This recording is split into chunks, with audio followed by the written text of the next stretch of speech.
Hello everybody. I decided to record this video and make a YouTube channel specifically to upload it for the sole reason that I am annoyed, which is the source of all of the best YouTube videos. And what I am annoyed by is John Green's new book, Everything is Tuberculosis.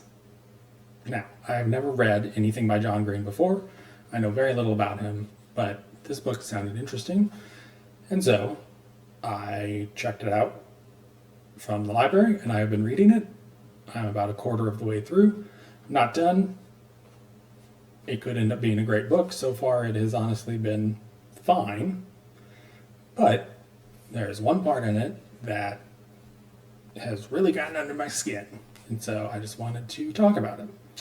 So, the part in question, it is in the 4th chapter, and he is establishing the premise that medicine until recently has been very primitive, and there's a lot of things we couldn't do.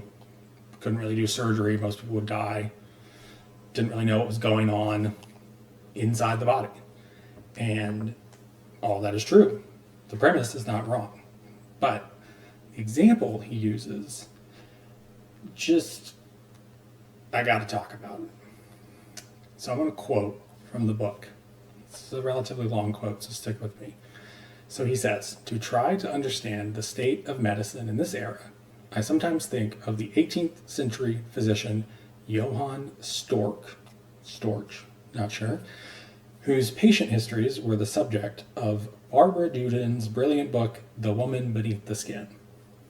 This is the important part. In one passage, Dr. Storch tries to imagine what might have happened to a pin that had been swallowed by a tailor's assistant. Quote, "It could exit from nearly anywhere, from a lump next to the navel, through the urine, with the excrement, through the vulva, at the inside of the calf, through an abscess, or after 18 years, through the leg." End quote. And then this is John Green's conclusion from that quote, all of which is to say that 3 human lifetimes ago, a trained physician in Germany had no idea that the human body contained a digestive tract. Now, when I first read that, I thought, wow, that's crazy. And then I thought about it for about 5 more seconds, and I thought, actually, that makes no sense. The reason it makes no sense is there's a couple of them. So first of all, by the 1700s, the 18th century, we absolutely knew that humans had a digestive tract. And that's because we could do dissections. And we had been doing dissections on humans for a long time by that point. And I even looked up an interesting paper talking about the history of medical dissections, and it was happening long before that. So we knew that the mouth connected to the esophagus, to the stomach, to the intestines. We may not have known exactly how all of those things functioned, but we knew they were there. So I can promise you that Dr. Storch knew that humans had a digestive tract. He was not thinking that anything you eat just goes into your body and floats around. The reason I know this is because the object that is being ingested is important in this example. He does not say a rock, a marble. He specifically says a pin. Now, I am not a physician, but I am a veterinarian, and because of that, I know that small, thin, sharp things like pins do not necessarily stay in the digestive tract if they are eaten.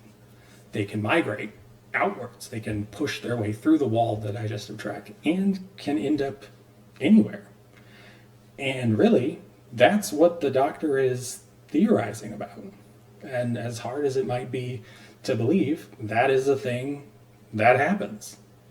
And just to show you some examples, I looked up some papers. Here's one. They removed a sewing needle that ended up near this guy's pancreas after he ate it. Interesting. Here's another one. This one ended up in the liver and caused an abscess. Crazy. Here's another one. This ended up in the pericardial sac, which is the sac that the heart stays in, and this was in a child. This one ended up in the jugular vein.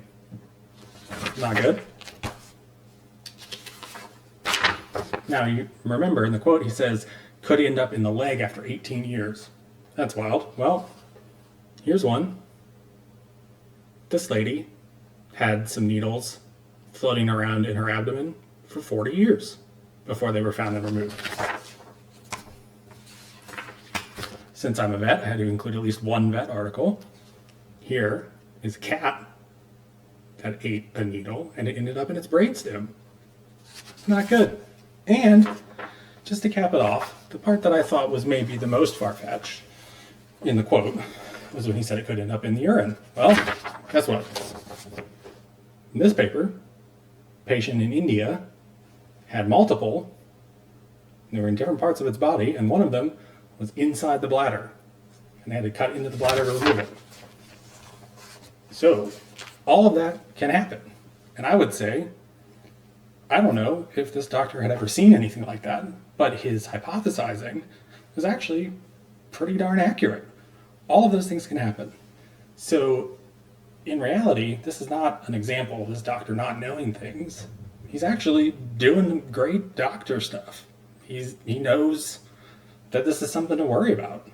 And yes, medicine was more primitive back then, but that doesn't mean people were stupid. These ideas that this guy had were actually not wrong. I did look up the book that he was quoting from, where he found that source, The Woman Beneath the Skin. And the author in that book does also kind of cite it as an example of a misunderstanding of human anatomy, which I don't think is really fair. So, I don't have any issues so far otherwise with this book. I think it's unfortunate that he had to take kind of a condescending and incurious attitude to medicine in the past, and just sort of assume the worst. If any actual physician or veterinarian had read that before it got published, I would think they would have said something. It's not accurate.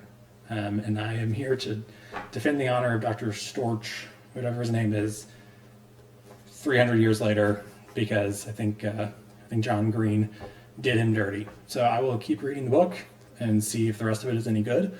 But I just wanted to draw attention to that because it has gotten on my nerves. And that's it. Have a good one.